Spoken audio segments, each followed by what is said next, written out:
Well, hello and welcome to the Explore the Bible series. This is session 7 for October 19th. The title of the lesson is Instructions Given, and the text is going to cover Numbers chapter 33, verses 50 through 56, and then into 34, skipping to verses 13 through 15. So, this is one of those lessons that at first glance it kind of makes you wonder, well, how do I teach this? What do we need to mine out of this text? But as you dig into it, we find that it's just incredibly rich in application and knowledge for us even today. So there's some verses that the lesson skips. I'm going to spend a little time discussing them at the end with my class. I'll do it a little bit to here today.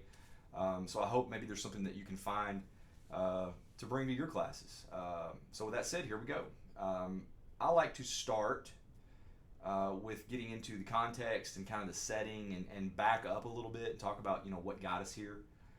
Sort of a recap for everybody every week. I know we forget from week to week what we've been studying, so I'll spend a little time. I'm not going to bore you guys with that right now. You guys can kind of do that on your own. Jumping into the lesson today, when we start in 50, this is sort of context setting here. So. And location. So this is the Lord is going to speak to Moses here, and the text tells us in verse 50, on the plains of Moab by the Jordan across from Jericho, the Lord said to Moses, speak to the Israelites and say to them, when you cross the Jordan into Canaan, drive out all the inhabitants of the land before you. Now there's a lot right here. You can camp out right here and get some serious in-depth discussion out of this.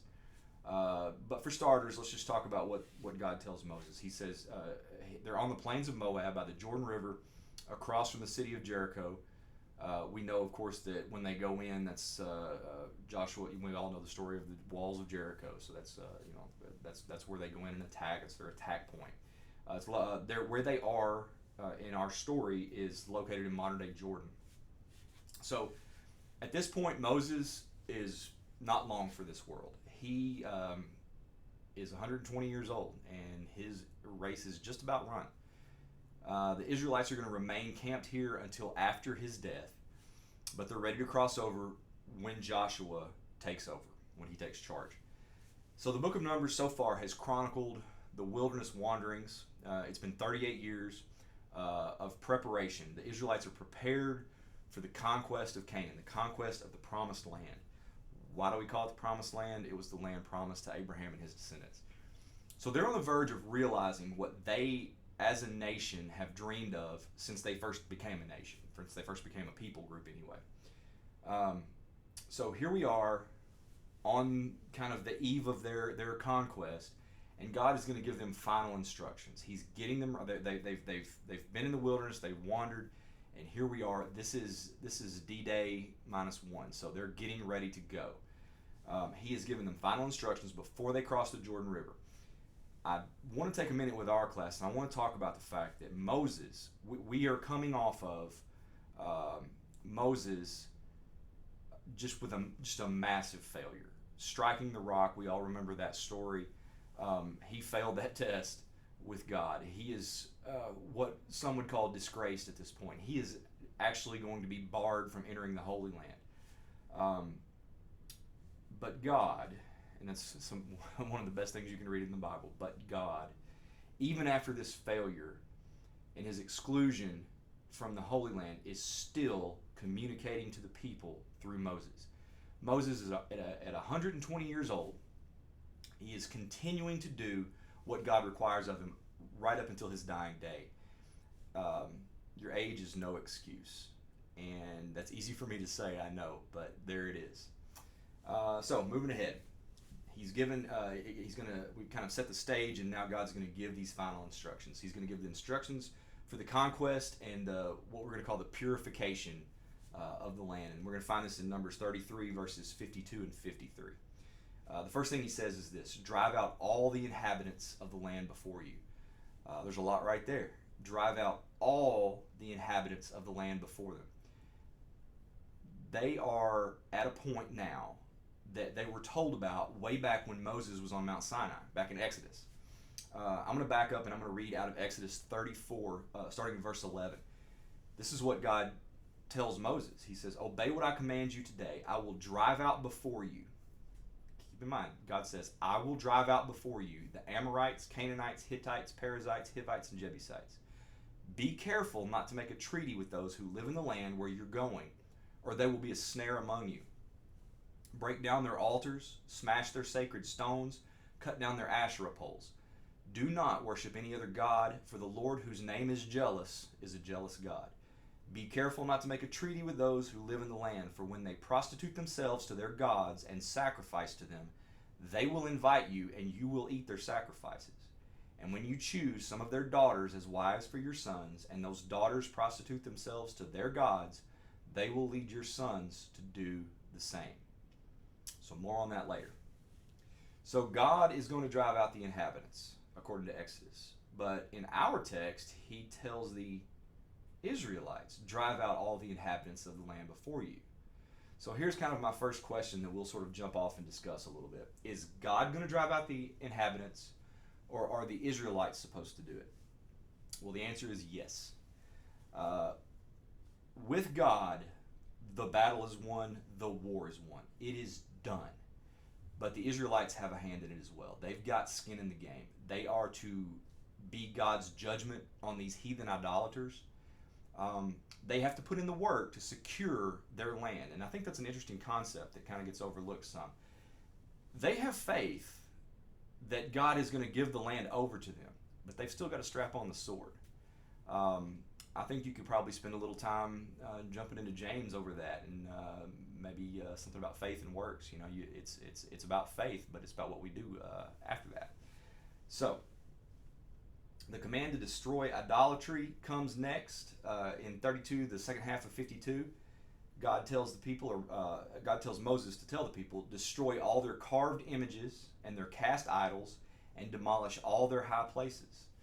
So after driving out the inhabitants, they're instructed to remove any remnant of idolatry from the land. That's important. It includes the stone images, carved images, cast idols, molten images, and high places, in which high places are just their pagan temples and shrines up on hilltops and mountaintops. So this is essential to them, for them. Destroying these items, these false gods, it's essential because if they allow them to stay, then it's just a perpetual sign that Israel permits idolatry. And it's a very short step from permitting to partaking. And in fact, that's exactly what we're going to see happen. So here is the hard lesson for us. Following God requires us to remove potential distractions from faithfulness to Him. There's things we cannot permit in our homes, in our churches, in our communities, because they become a stumbling block. They're a distraction from God. As a church, we've got to remember that. All right, moving into verse 53. In verse 53, God tells Moses to tell the people, take possession of the land and settle in it, for I have given you the land to possess. Now, to me, that's a very comforting verse. They are commanded to take possession of the land and settle in it. But there's an assurance there. It's rooted in God's faithfulness. I've given you the land to possess. It's done. The battle is won. So this possession, that kind of calls back to the promise that Abraham made. And we'll jump back there a little bit too. So this is in Genesis chapter 15. Genesis chapter 15, verse 16. And they shall come back here in the fourth generation, for the iniquity of the Amorites is not yet complete. So here we are, 4 generations from when they went away. And this is the promise that God made to Abraham. They first went down to Egypt. Time passes, 400 years, and we're back into on the verge of taking over the Holy Land. They shall come back here in the 4th generation. Why? Because I'm going to give the Amorites time to completely give over to their own evil desires, and that's exactly what they've done. When the sun had gone down and it was dark, behold, a smoking firepot and a flaming torch passed between these pieces. On that day the Lord made a covenant with Abram, saying, to your offspring I give this land, from the river of Egypt to the great river, the river Euphrates, the land of the Kenites, the Kenizzites, the Cadmonites, the Hittites, the Perizzites, the Rephaim, the Amorites, the Canaanites, the Girgashites, and the Jebusites. So there's where it's promised to Abraham right there. So, what else can we pull out of that? The fact that taking possession of this land requires effort. It requires effort on their part, but they have to act on God's words, and they have to move forward as if they believe the land is already theirs, because it was. So moving on from there, at this point, Moses is going to address the people. We're going to get into, I'm sorry, that's not right. God's still speaking, I believe. Numbers 33, verses 54 through 56. In verse 54, he says, "Distribute the land by lot according to your clans. To a larger group, give a larger inheritance, and to a smaller group, a smaller one. Whatever falls to them by lot will be theirs. Distribute it according to your ancestral tribes." All right, so we're about to go in and take possession of the promised land. We got to figure out who goes where, who gets what. And they're going to do it by casting lot. We need to understand that they aren't just rolling the dice for the land. The Israelites understood that the lot is not subject to chance. It ensures that God is ultimately who decides who possesses what piece of property. And so the land is to be divided up according to ancestral tribes and clans. And they're going to do that based on size of the clan. The inheritances for a large clan is large, and you cut it back for a smaller clan. And the way they know that who gets what, or who's larger and who's a smaller clan, is the census. And there's censuses recorded in the book of Numbers. That's actually where we get the name for the book. And they're performed so that they can determine the size of each tribe, each clan, for equitable distribution of territory.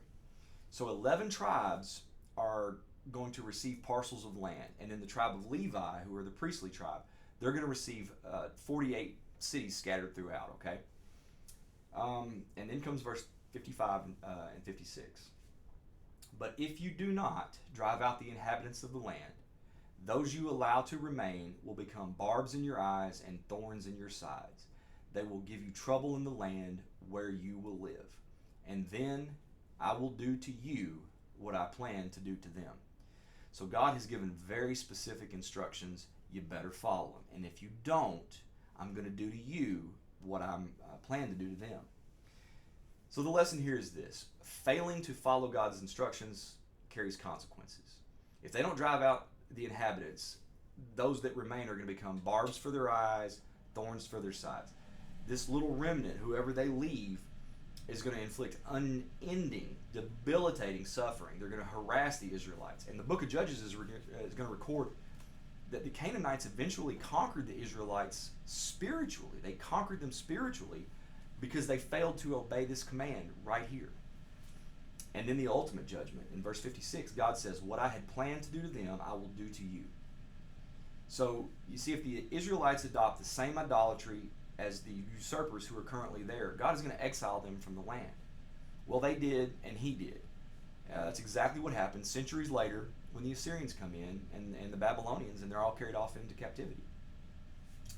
So the lesson's now going to skip ahead a little bit, and it's going to move a little bit deeper into Numbers 34. So starting with verse 13. So far, God has been talking to Moses and telling him, this is what you're going to tell the people. Now Moses is going to step up in front of the people and tell them this is what God says. Moses commanded the Israelites, "Assign this land by lot as an inheritance. The Lord has ordered that it be given to the 9.5 tribes, because the families of the tribe of Reuben, the tribe of Gad, and the half-tribe of Manasseh have received their inheritance. These 2.5 tribes have received their inheritance east of the Jordan, across from Jericho toward the sunrise." So they're east of the Jordan, ready to cross and move west into the Holy Land. At that point, there's 9.5 tribes that are going to do this, but 2.5 tribes have already gone to Moses and said, "Hey, we like it here on the east side of the Jordan." Reuben, Gad, and the half-tribe of Manasseh, they've already received their inheritance. That's what they asked for. They settled on the east side near of the Jordan from Jericho toward the sunrise. If you want to, this is one of those lessons where you can get in the maps in the back of the Bible. And if you want to open your map, you find Gilead area. That's kind of where they were. They chose this area because they were cattle people. They had herds of cattle, and the land was ideal for their livestock.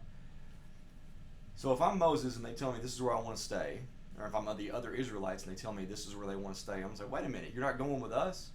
So there's an important distinction here. They ask to stay in this land, but they do commit to pass over the Jordan with the rest of the guys, armed for war, to fight until the land was subdued for the rest of Israel. So they're going to do their part. They just want that land over there, okay?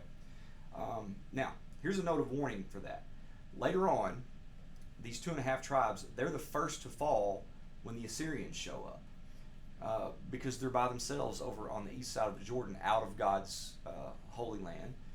They're vulnerable because of their physical separation from the rest of the nation. They're like strays from a herd. So, what do we get out of this lesson?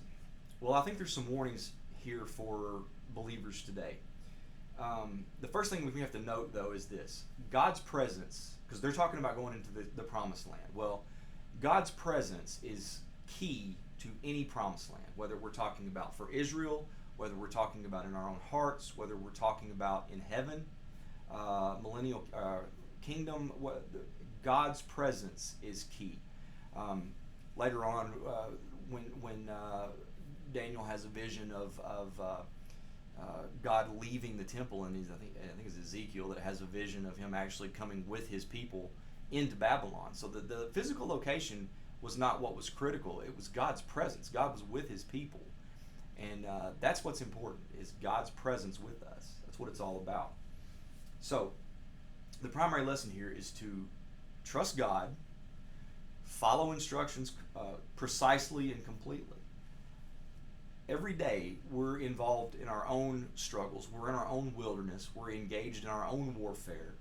And every day we're at a Kadesh Barnea with a challenge where God says, do you trust me?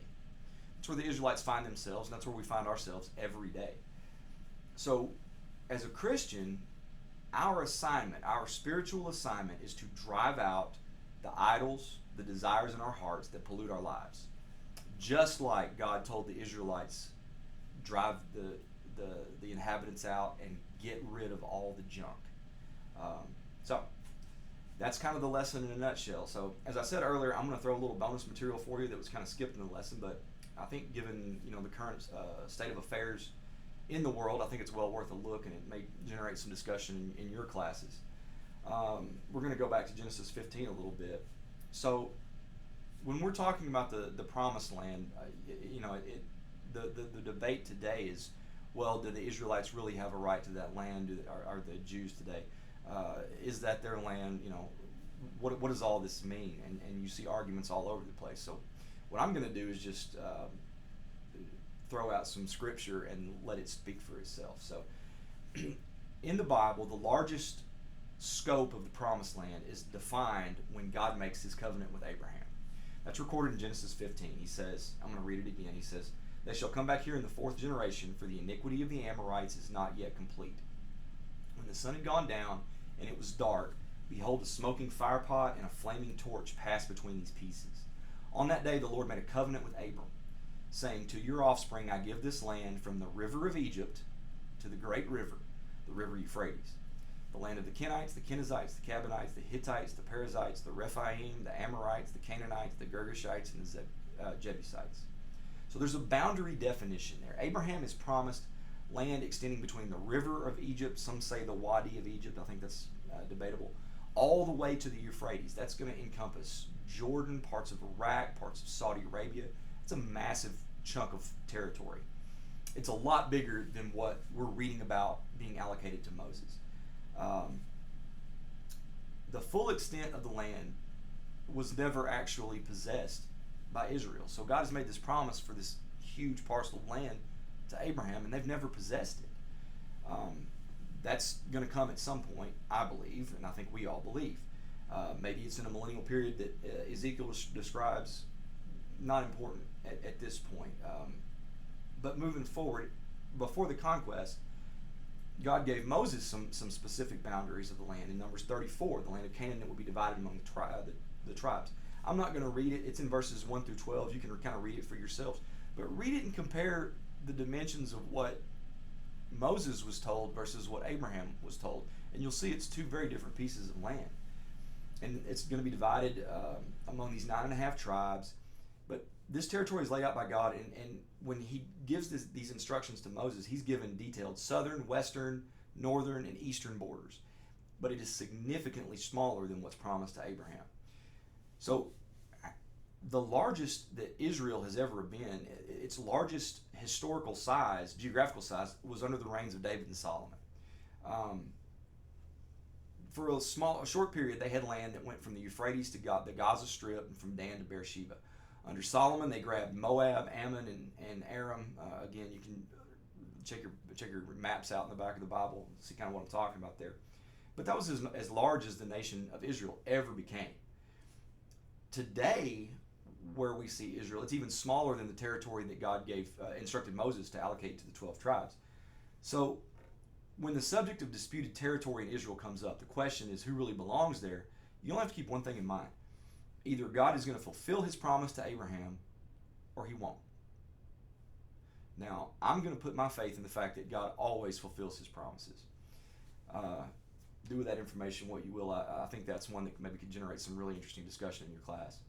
I'll give you one more piece of interesting trivia that I found in Mike Howard's video. A lot of you guys watch him.